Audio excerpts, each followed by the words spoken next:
Hi, everybody. I'm Don Stewart, and welcome to our second edition of Breaking News for this Monday, the 29th day of September, 2025. We now have an answer to the question of Trump's peace plan, the response of Israel, and here's where we're at right now with all of this. At the White House, after about a 2-hour meeting between Trump and Netanyahu, in front of the press corps, Donald Trump laid out the principles for a ceasefire hostage release.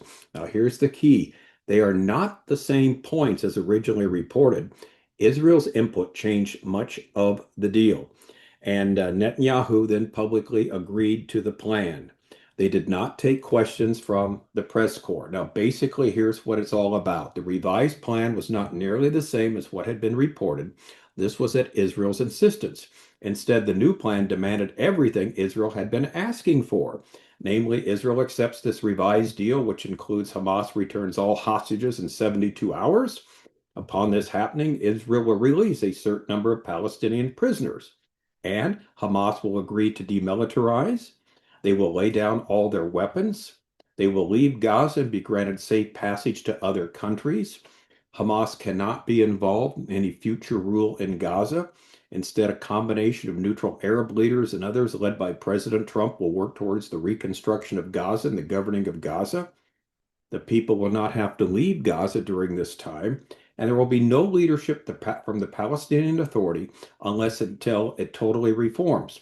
Now, this is the plan that both Netanyahu and the U.S. agreed upon, and it is absolutely brilliant the way they put it together.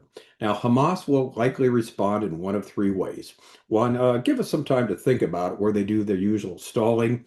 Or number two, more likely, we have a number of changes that need to be made before we accept it. Of course, this is a take it or leave it plan. Or number three, they'll categorically reject it. Here's the bottom line. There is no way that Hamas would willingly accept this plan because it's basically asking for everything Israel has demanded from the very beginning. So Israel will soon have to go back to fighting with Hamas. But here is the key. According to the plan, Donald Trump said Israel has the entire backing of the United States if Hamas rejects the plan. In other words, the U.S. will back Netanyahu with whatever he wants to do in Gaza. So the ball is in their court. Love to be proved wrong, but there's seemingly no chance on earth that Hamas would accept the terms that Trump laid out. It was an absolutely brilliant move on the part of both leaders. In other words, we gave you a chance. This was agreed upon by other countries, and they would be willingly involved in participating in the rebuilding of Gaza. Be great for the Palestinians. Okay, Hamas, you're going to do it. And of course, they won't because they could care less about the Palestinians. They hate Israel. They want to see them destroyed. So it's going to be really interesting to see what happens next. The fighting will obviously resume. And then once Hamas is taken care of, then there'll be a whole other issue, what to do then with Gaza. All right, so that's the answer right now. Hamas has not responded as of yet. It's about 10, 11 o'clock at night there in the Middle East. Probably tomorrow we'll hear something officially from them.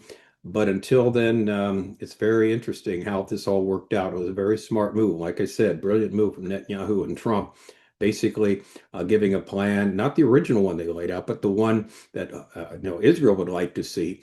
And of course, Hamas is going to reject it. All right, so we'll just wait and see. We'll be with you again tomorrow for first thing, and we'll see what the latest is. So I'm Don Stewart. Thanks so much for watching. Until next time, as always, may the Lord richly, richly bless.